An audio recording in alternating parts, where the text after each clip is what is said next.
Nunca houve, na história do mundo, tá certo, um ataque tão vasto a um indivíduo isolado que não pertence a partido político nenhum, que não tem dinheiro, não tem...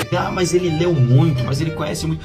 Eu não considero o Olavo de Carvalho uma pessoa inteligente. Eu nem sabia, nem conhecia esse Olavo de Carvalho. Mas ele deu o link. Só no tempo do Orkut, houve 100 mil páginas de informações contra o Olavo de Carvalho. Quando você vai ver o olavismo, né, que é o Olavo de Carvalho, ele tem toda essa lógica de negacionismo, de negar dados. Eles são negacionistas, conspiracionistas, porque eles basicamente odeiam a academia. 100 mil páginas. Como é que eu posso responder a 100 mil páginas? Isso no tempo do Orkut. E o maluco que veio depois foi muito mais. Eu considero um reacionário, um retrógrado, um cara a favor de arma. Ele que vai falar com a filha, né? Primeiro resolve o teu caso com a tua filha! Eu vou queimar toda esta merda aqui que eu li, né, que eu comprei e li, porque eu não quero mais este lixo na minha casa. A maioria das paradas que ele falava lá pra mim, na verdade, eram loucuras asquerosas, sabe? Se Deus teve piedade da alma do Olavo de Carvalho, eu tô suave, mano, na moral. É um negócio totalmente desproporcional e você faz de conta que há um equilíbrio dos dois lados. Você tá brincando comigo? Que palhaçada é essa?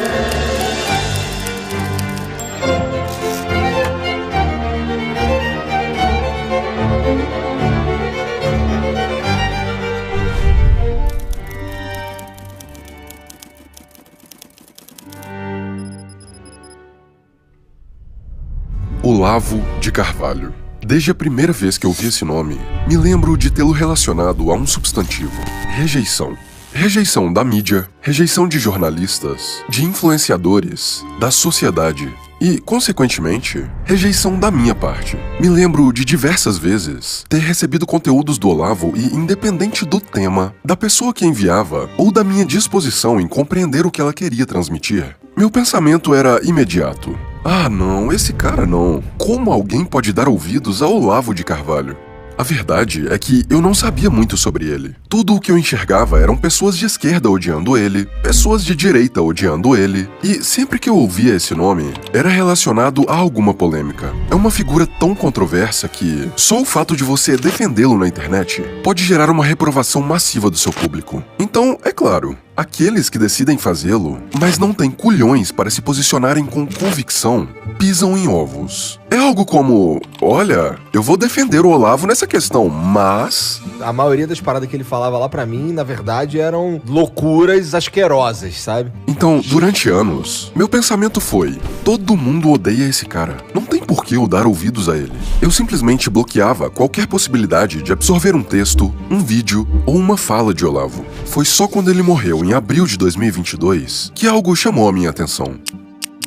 O barulho das pessoas que odiavam ele, pela primeira vez na minha esfera de percepção, foi completamente ofuscado pelas incontáveis homenagens e agradecimentos daqueles que se beneficiaram da obra de Olavo. Até aquele momento, eu não fazia ideia de que essas pessoas sequer existiam. De repente, elas começaram a reviver publicações antigas, muitas vezes escritas há décadas, em que Olavo previa, com precisão assustadora, eventos e acontecimentos que estamos presenciando depois de sua morte. Isso foi o que fez com que eu baixasse a minha guarda e desse uma chance para consumir as ideias desse homem de forma imparcial e analítica. Isso me fez perceber duas coisas. A primeira é de que ele realmente tinha muitas ideias, as quais eu não concordava ou apoiava. Por exemplo, o que tem de fazer agora não é ficar cobrando o Bolsonaro porque ele faça isso, mais aquilo outro. Não, você tem que se organizar para apoiá-lo, meu Deus do céu. Não é o que ele pode fazer por você, é o que você pode fazer por ele. O quê? Apoiar um político e parar de criticá-lo, independente do que ele fizer? Não, obrigado. A questão é que ele nem sempre teve esse tipo de comportamento. Em várias de suas obras, ele mesmo repudia qualquer tipo de idolatria cega e é a favor do questionamento de todas as coisas. Afinal, se distanciar de suas convicções passadas é uma constante na jornada daqueles que buscam pelo conhecimento de forma insaciável.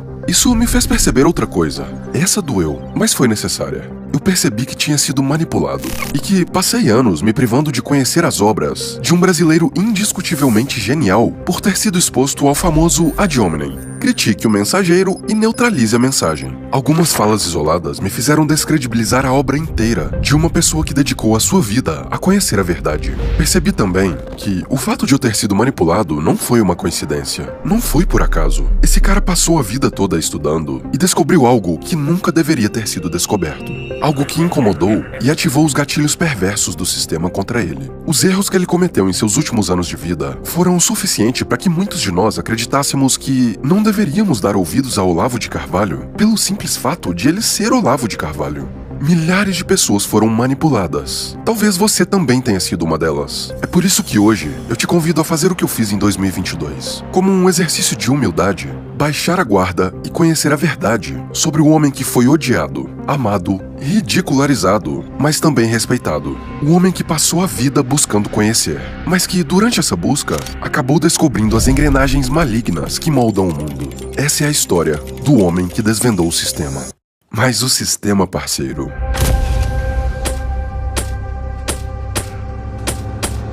A sua capacidade de produzir ideia é inferior a alguém que acabou de entrar no curso de filosofia.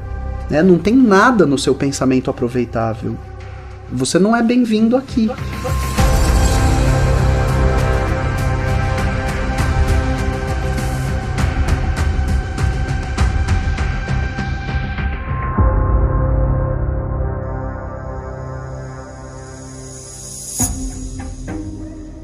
Se perguntasse assim, o que você quer ser quando crescer, eu diria, eu quero ser o sujeito que entende o que está acontecendo.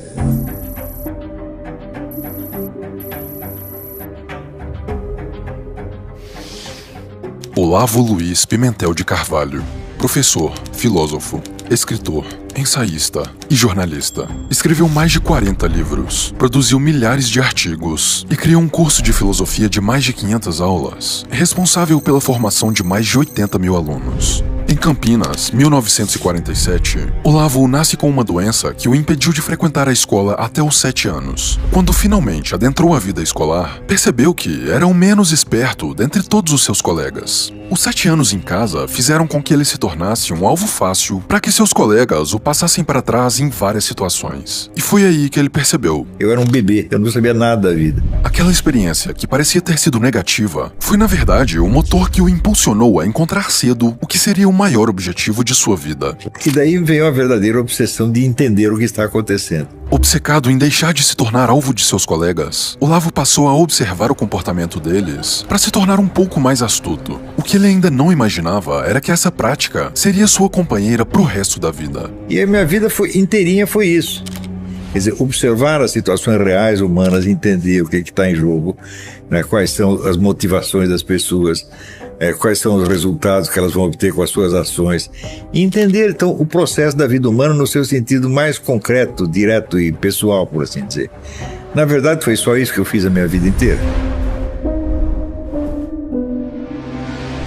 Ao decidir dedicar sua vida à busca do esclarecimento, sem saber, o jovem Olavo seguia a jornada de um verdadeiro filósofo. Um filósofo é um sujeito que, primeiro, consagra a vida dele à busca do esclarecimento. Então, portanto, é um sujeito que não toma posições, não tem opiniões, não gosta mais disso ou aquilo. Ele gosta de saber a verdade. Mas buscar o conhecimento é só o primeiro dos passos. Segundo o próprio Olavo, antes de se considerar um filósofo, você precisa absorver o patrimônio intelectual dos maiores homens da história. Caso contrário, sem se basear no legado dessas pessoas, você seria um eterno caipira que apenas reproduz o que percebe em seu limitado ambiente. Mas isso ainda não seria o suficiente. A filosofia não é uma disciplina escolar que você possa aprender tal como você aprende outras disciplinas. A filosofia realmente não é assim. Conhecer profundamente as ideias de Platão, Aristóteles, Sócrates, São Tomás de Aquino e outros pensadores é apenas a base para que você possa viver a filosofia. O ensino da filosofia consiste em inserir você nessa tradição e nessa prática. Ele não consiste em lhe transmitir certos conhecimentos. A transmissão de conhecimentos, ela está ali e é absolutamente indispensável, mas ela asseguro para vocês, ela é apenas 10% do trabalho. É um trabalho que se faz especialmente na consciência do indivíduo. Ou seja, antes de poder se considerar um filósofo, Olavo precisaria percorrer um longo caminho. Não só de conhecimento intelectual, mas também da ampliação e o fortalecimento da própria consciência. Não entendeu nada? Então só guarde esse ponto. Daqui a pouco vai fazer sentido. Você vai entender como o fortalecimento da consciência foi o que fez de Olavo um homem imparável em seus objetivos. Mas é claro, não sem antes absorver todas as correntes de pensamento. Isso leva um tempinho. Coisa boba. Algo como 20 ou 30 aninhos lendo 100 livros por ano já resolve. Aristóteles dizia que toda discussão filosófica parte das ideias dos sábios. Bom, a aquisição das ideias dos sábios leva uns 20, 30 anos. Nesse período você está numa bela confusão. Confusão. Essa palavra retrata o que foram as primeiras décadas de estudo em que, na busca por respostas, Olavo decide não só estudar, como também vivenciar as mais variadas correntes de pensamento. Quais são as influências intelectuais que eu recebi desde o início? São mais de 30. A cada uma dessas eu me abria sem nenhuma desconfiança, sem nenhuma reserva, sem nenhuma prevenção. Vivenciava aquilo durante algum tempo e depois superava e ia integrando aos poucos na minha visão de conjunto. Uma das primeiras correntes filosóficas vivenciadas por ele foi o marxismo. Sim, o comunismo em sua essência. Quem me cooptou para isso foi um sujeito, jornalista da Última Hora, e ele, com as conversas dele, me convenceu a entrar para o partido, que era a única entidade que estava lutando contra a ditadura. Eu achei que devia também. Em busca de fazer o bem, acabou sendo cooptado pelo mal. O primeiro conteúdo marxista que leu foi uma coletânea de vários autores organizada por um francês. Quando diz que estudou e se abriu para todas as correntes de pensamento, Olavo não estava de brincadeira. Ele viveu e experienciou o comunismo. Chegou inclusive a morar na mesma casa que José Dirceu, figura ícone da esquerda no Brasil. E como um bom filósofo, Olavo só criticava o que estudou e compreendeu profundamente. Então, acredite, tudo o que veio a seguir foi porque de comunismo ele entendia muito bem. Então o partido é isso. Eu me afastei daquilo por motivos morais, não políticos, né? Essa gente simplesmente não presta. Não seja mais amigo de comunista, porra! Ora, eu estava lá, eu vi a origem de tudo isso, eu sei quem são essas pessoas. Mas existirá um poder comunista avassalador e tirânico que vai controlar tudo. Manda enfiar amizade no cu. Então discutir não dá, a curar você também não dá. Então o que eu posso fazer? Posso mandar você tomar no cu. Eles exercem uma hegemonia e eles sufocam o diálogo. Este é o problema. O pessoal, não, nós temos a nossa amizade, está acima de divergência de ordem. Cara, o comunista não tem amigo, o comunista só tem gente para ele usar. Manda enfiar amizade no cu. Ah, mas é minha tia, minha avó, manda merda. É minha mãe, manda merda, pô. Depois de enxergar de dentro para fora os verdadeiros valores do marxismo, Olavo passa o resto da vida lutando para trazer a verdade à tona. Mas tudo na vida tem um preço. Então, é claro, trazer luz ao que era sombra também teria o seu.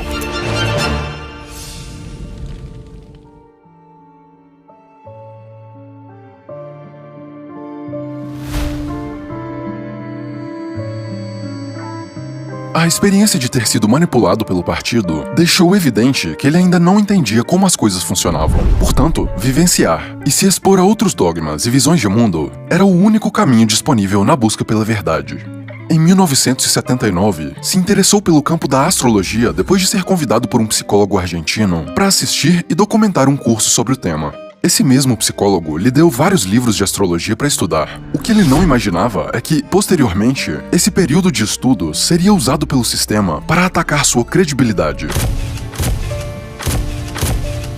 A verdade é que ele não tinha qualquer intenção de se tornar um astrólogo. Tudo o que fez foi estudar a respeito de seus interesses. Mas dono de uma mente brilhante, isso foi o suficiente para, durante um período, torná-lo um nome conhecido no campo da astrologia brasileira. Olavo é astrólogo. Vamos lá, né? Eu fiz medicina. No segundo período da faculdade, eu estudei bioquímica. Bioquímica tem uma certa importância porque eu faço na vida, né? Sou médico. Agora, você não pode dizer que eu sou bioquímico porque eu estudei bioquímica. Você não pode dizer que eu sou biofísico porque eu estudei biofísica em algum momento. Você não pode dizer que eu sou matemático porque eu estudei matemática na 4ª série. Isso parece uma coisa tão óbvia, né? E da mesma forma que o interesse pela astrologia surge, ele também desaparece. Não demora muito até que Olavo perceba as limitações e complexidades do tema. Rapidamente ele sente que o foco da astrologia se desvia dos aspectos científicos e teóricos para o sensacionalismo e decide deixar o tema de lado. Mais uma etapa da busca concluída. Ano após ano, década após década, o objetivo continuava o mesmo: se abrir para todas as correntes de pensamento em busca da verdade. Eu acho que eu já me abri a todos os gurus que existem, né? Já recebi influência do marxismo, da psicanálise, do Jung, do Wilhelm Reich, da teosofia, disso, mais daquilo, estruturalismo, desconstrucionismo, tudo que existia. E tem aqui meia dúzia de perguntas que nada disso responde.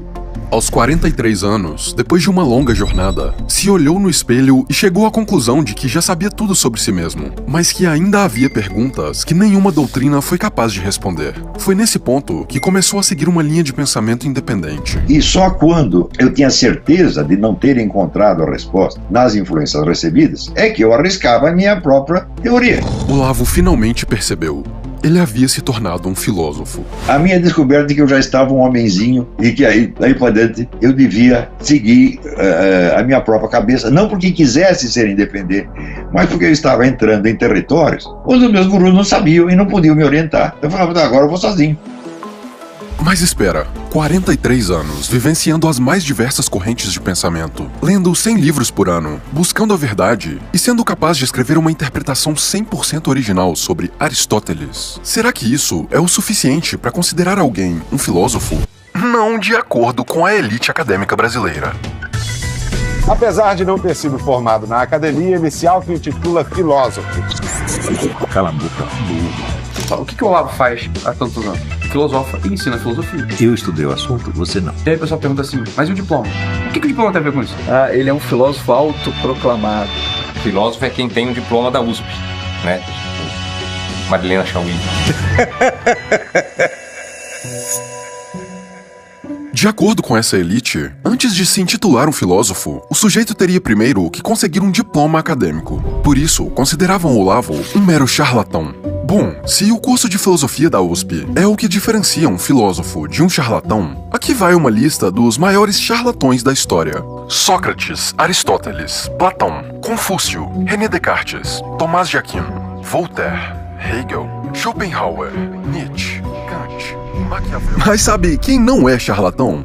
Guilherme Pereira. Professor, ator, youtuber, comediante e drag queen brasileiro. O Olavo de Carvalho passa os anos 90 inteiro tentando alguma penetração acadêmica no campo da filosofia. E a academia brasileira, do Oiapoque ao Chuí, fala: desculpa, mas a sua capacidade de produzir ideia é inferior a alguém que acabou de entrar no curso de filosofia, né? Não tem nada no seu pensamento aproveitável. Um charlatão sem diploma que foi premiado pela Universidade de Al-Azhar, pelo Reino da Arábia Saudita por uma obra sobre Maomé, sem contar as condecorações como a Medalha do Pacificador, distinção honorífica da Ordem Nacional do Mérito da Romênia, Medalha do Mérito do Santos Dumont, Medalha Tiradentes e também da Ordem do Rio Branco. Dizer que Olavo tentou entrar no meio acadêmico é como dizer que um padre pediu bênção a coroinhas. A verdade é que ele nunca teve qualquer interesse em diplomas e inclusive tinha motivos sólidos para desprezar a academia. Quando um cara se diz filósofo porque ele tem um diplominha, ele é um vigarista. O motivo pelo qual ele questionava a supremacia do diploma e de toda a elite intelectual brasileira está descrito no best-seller que o tornou nacionalmente conhecido, O Imbecil Coletivo. A denúncia feita no livro é a de que, ao invés de promover o pensamento crítico e a busca pela verdade, a estrutura acadêmica serve de instrumento para a disseminação ideológica. A universidade é uma instituição criminosa, ela vive de roubar dinheiro público e gastar para fazer besteira. Quer dizer, a escola no Brasil é um pesadelo. Ela não te ensina nada e ela não te dá meios de ascensão social, ela é uma fraude completa.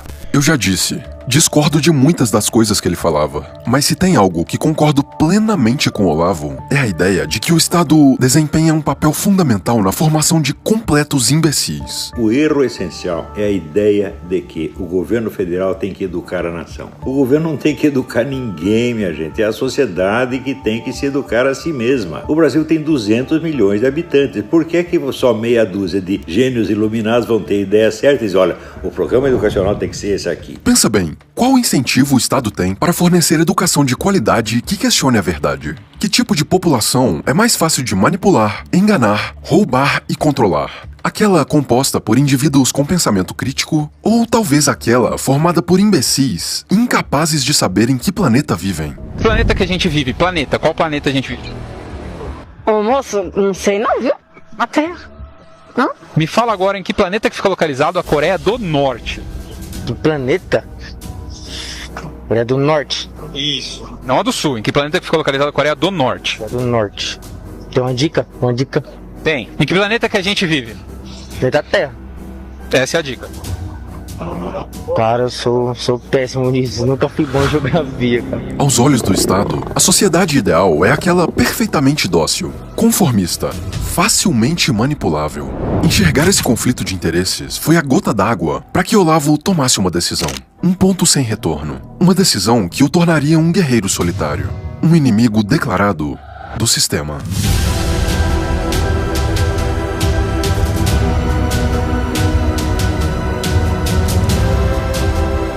Eu vou combater até a morte. E olha, eu sei o que eu estou dizendo, porque é o seguinte, eu sei educar pessoas. Aquele que luta pela verdade tem momentos de vacilação e dúvida, porque avança de descoberta em descoberta e vai esbarrando nas contradições e ambiguidades do real. Mas aquele que aposta na mentira não vacila nem duvida, porque nada busca nem descobre. Está fechado para sempre dentro da sua mentira, que é, ao mesmo tempo, sua fortaleza e seu túmulo. Em um mundo de narrativas fabricadas e um jogo sujo de poder, um homem ousou levantar a voz contra a corrente. Boa noite, amigo. Estamos começando aqui, inaugurando o nosso programa True Outspeak, Sinceridade e Fato. Cansado de ver o povo brasileiro sendo mantido na ignorância por um sistema de ensino empenhado em doutrinar e manipular, Olavo decide que é hora de agir. No ano de 2006, nascia o True Outspeak, um programa de rádio que prometia trazer à tona o que estava escondido nas sombras. Olavo sabia que, ao acender essa luz, atrairia também as sombras do sistema. Como George Orwell profetizou, em tempos de engano universal, dizer a verdade se torna um ato revolucionário. Mas nessa revolução estava um homem, um guerreiro solitário armado apenas com suas palavras. Eu já expliquei e vou explicar de novo. Planos de governo mundial existem e estão em execução, mas não é um plano só, não é unívoco, tá certo? Você tem pelo menos 3 planos em concorrência. Você tem este da nova ordem mundial, você tem o plano do Pacto de Solidariedade de Nanquim e você tem todo o projeto islâmico, que é um projeto globalista já de muitos séculos. E você tem ainda o que eles chamam Novo Século Americano, que não é bem um projeto de governo global, é um projeto global, mas não de governo global. A decisão de começar seu próprio projeto de educação fez com que a narrativa oficial fosse questionada por milhares de pessoas que, pouco a pouco, começaram a enxergar as engrenagens malignas do sistema. Olavo rapidamente percebe que os ouvintes do True Outspeak se mostravam sedentos por conhecimento. Enxergou neles um potencial de contrabalancear a narrativa da elite intelectual já estabelecida que servia ao establishment. Então, em 2009, ele aceita a missão entregue por sua consciência e cria o COF, curso online de filosofia. O curso rapidamente se tornou um oásis no deserto intelectual que era o Brasil. Com mais de 500 aulas, o COF pouco a pouco atraía o que viriam a se tornar 80 mil mentes que buscavam mais do que meras respostas pré-fabricadas. Aquelas pessoas buscavam por propósito. Elas buscavam pela verdade. Munidos de ferramentas para o pensamento crítico, os alunos de Olavo começaram a desafiar as narrativas dominantes. E esse movimento não passou despercebido. A verdade é sempre uma ameaça para aqueles que já estão no poder. É por isso que, a cada crítica, a cada questionamento, a cada denúncia, se formava um cenário inevitável. A guerra contra a liberdade do pensamento começa. Turbada de fascista. Olavo é nosso guru da direita, né? Será que tem hora que extrapola um pouquinho? Charlatão. Eu acho que no caso do Olavo não tem o que ser refutado, porque o Olavo não leu nada. O que eu vejo muito é que o Olavo fez um empoderamento dos idiotas. O Olavo de Carvalho, como eu disse, ele é um antifilósofo, ele é alguém que destrói o conhecimento, ele é alguém que manipula e distorce o conhecimento, ele enfrenta o conhecimento. À medida em que o tempo passava, os ataques dirigidos a Olavo e seus alunos se intensificavam. Mas existe um padrão. Quase todos os ataques eram direcionados ao mensageiro, não à mensagem. Uma estratégia antiga descrita por Maquiavel, o assassinato de reputação. Em sua obra mais conhecida, Maquiavel argumenta que, para um governante manter o poder, é necessário ferir a reputação de seus opositores. Refutar ou debater com Olavo era uma tarefa extremamente desafiadora. Então, ao invés de contra-argumentar, a estratégia era criar uma campanha sistemática de descredibilização da pessoa por trás daquelas ideias. Uma coisa é ser cancelado por uma turba, por um secto de imbecis em redes sociais. Outra coisa é você perceber que, por exemplo, a mídia nacional, os intelectuais nacionais, as universidades, ajudam a te cancelar. Porque aí não é uma questão de burrice. Eu não sei se seja uma burrice da ignorância do bem, do princípio agostiniano.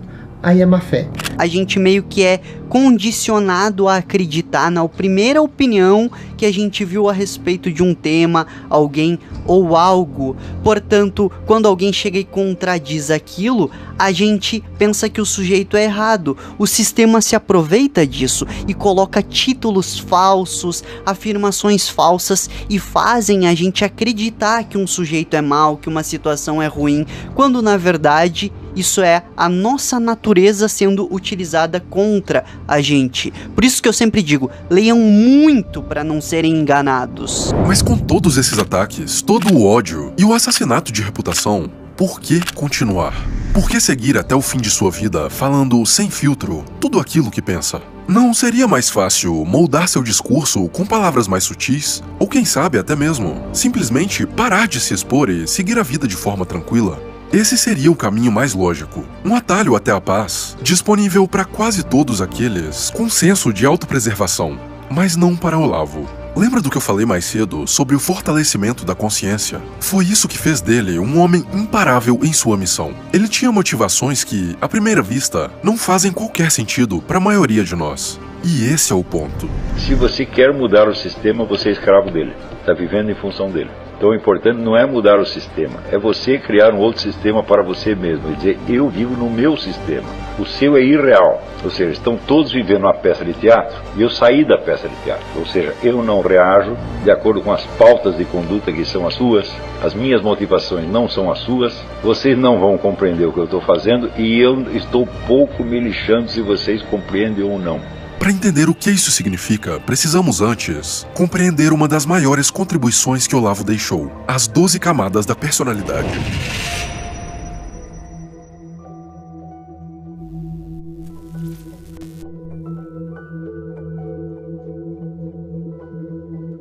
Se a pessoa gosta do que eu estou falando ou não gosta, já não me interessa mais. Eu me interessava por isso quando era jovem, precisava da aprovação dos outros. Agora eu tô velho, eu quero que... Olha, a aprovação enfia no rabo, tá entendendo? Pega o seu aplauso, a sua crítica e enfia no rabo. Eu tô falando as coisas por um dever, porque eu estou vendo. Eu estudo essas coisas, eu tenho a documentação, tenho os fatos. Eu tenho obrigação de falar, por quê? Porque um dia eu vou morrer e vou pro juízo final e Deus vai perguntar, o que você fez com os talentos que eu lhe dei? No cerne da filosofia de Olavo está o conceito das camadas da personalidade, uma estrutura que ele usou para decifrar os diferentes níveis da consciência existentes na experiência humana. Segundo ele, nossa personalidade é como uma cebola composta por 12 camadas que vão desde as mais superficiais, aquelas relacionadas ao ego e aos desejos primitivos, até as mais profundas, alcançadas por aqueles que deixam de se preocupar com o mundo dos homens e fazem de sua vida uma busca pelo divino. O critério para você saber em que camada está é perguntar assim, aonde dói? O que me ofende e me magoa profundamente? As camadas 1 a 4 são compostas por personalidades superficiais, marcadas por uma preocupação predominante com a sobrevivência e os desejos do ego. O ideal da sociedade brasileira é manter todo mundo na 4ª camada, exceto aqueles poucos felizes que chegaram à 6ª e sabem ganhar dinheiro em cima dos outros. Olha, gente, mente na sua cabeça, a sociedade brasileira não é normal. Não é normal, quer dizer, ela não é uma sociedade feita para o ser humano. É feita para manter todo mundo muito abaixo do que o ser humano pode fazer. A conquista da maturidade no Brasil é quase impossível. Por quê? Porque você não encontra similares com os quais você possa dialogar no mesmo nível. Aqueles que conseguem continuar evoluindo sozinhos vão enfrentar uma solidão monstro. Quer dizer, além de passar de uma camada para outra, eles vão ter que desenvolver uma capacidade extra de suportar essa solidão. As camadas 5 a 7 são consideradas as de transição. Elas marcam o começo da jornada interior em que, na 5ª, o indivíduo começa a desenvolver autoconsciência e na 7ª já reconhece a importância do propósito e dos valores pessoais inegociáveis. Quando as pessoas estão inseguras e com medo, a preocupação de fazer a coisa certa nunca aparece na mente dela. A primeira preocupação é assim, como que eu vou me preservar? Ora, nós sabemos que se preservar é impossível, que a vida é constituída de riscos o tempo todo. Fazer a coisa certa é possível, preservar-se não é possível. Tá certo? Então aqueles que resolvem arriscar e fazer a coisa certa, acabam fazendo alguma coisa e adquirem ao longo da vida, ao longo da sucessão dos seus atos, uma história e um senso de identidade.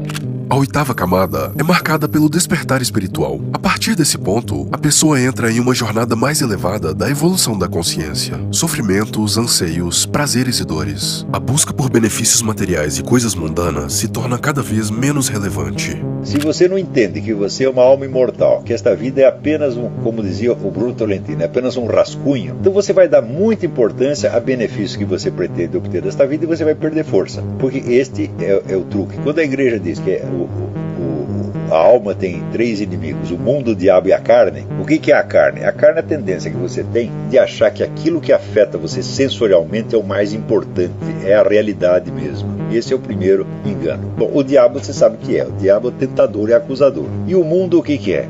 É o mundo do falatório. É a sociedade humana que vive te oferecendo vantagens e prometendo mundos e fundos que jamais vai realizar. Então, se você não cair nesses 3 engodos, você está preparado para essa luta. Se você não tem o sentido de servir a alguma coisa que é infinitamente maior do que você, e saber que se você perder a vida nisso não tem importância, se você não tem isso, você não pode lutar. A partir da 8ª camada, a realização plena está em agir conforme a vontade de Deus. É isso que aqueles que o atacavam falhavam em entender. É difícil saber exatamente em qual das camadas Olavo se encontrava, mas o que fica muito claro em seu discurso é que suas motivações não estavam relacionadas à aprovação, status ou poder.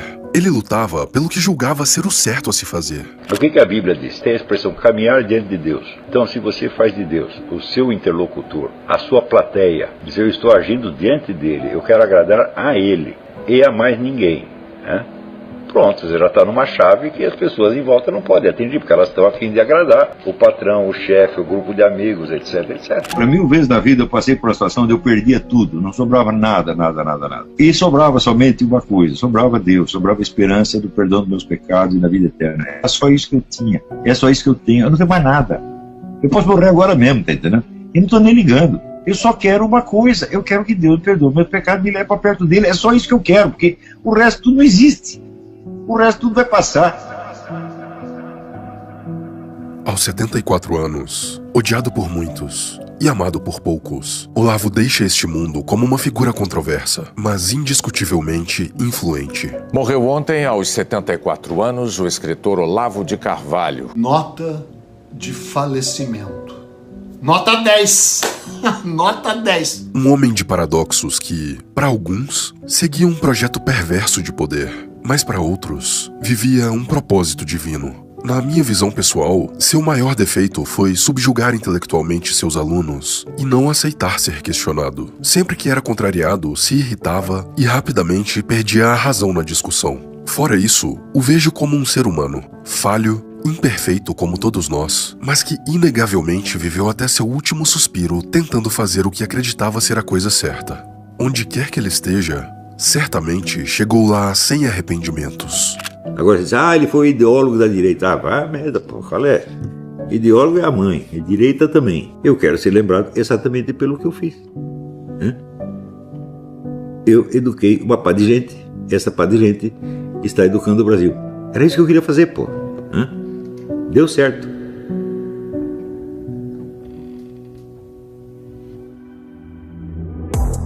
Meus amigos, é muito bom estar de volta. Na verdade, eu nunca fui embora, né? A real é que, ao mesmo tempo, eu tava trabalhando em 2 vídeos muito importantes que me deram muito trabalho. Um deles era esse aqui e o outro já está sendo editado, então não deve demorar pra sair. E assim como o Olavo, eu também tenho meu próprio projeto de educação. Eu ajudo pessoas comuns a criarem seu próprio negócio na internet através da profissão de criador de conteúdo. É claro que eu tenho meus produtos pagos, mas além disso, aí na descrição tem links pra você consumir os meus conteúdos gratuitos. Tem até um curso completo de edição de graça aí, mas vai por mim, a minha newsletter, o Terça Business, é uma das coisas mais valiosas que você poderia consumir de mim. E para entender o porquê, é só acessar esse vídeo que tá na sua tela agora. Eu sou o Abraham, e apesar de eu estar meio gripado, essa é a minha contribuição.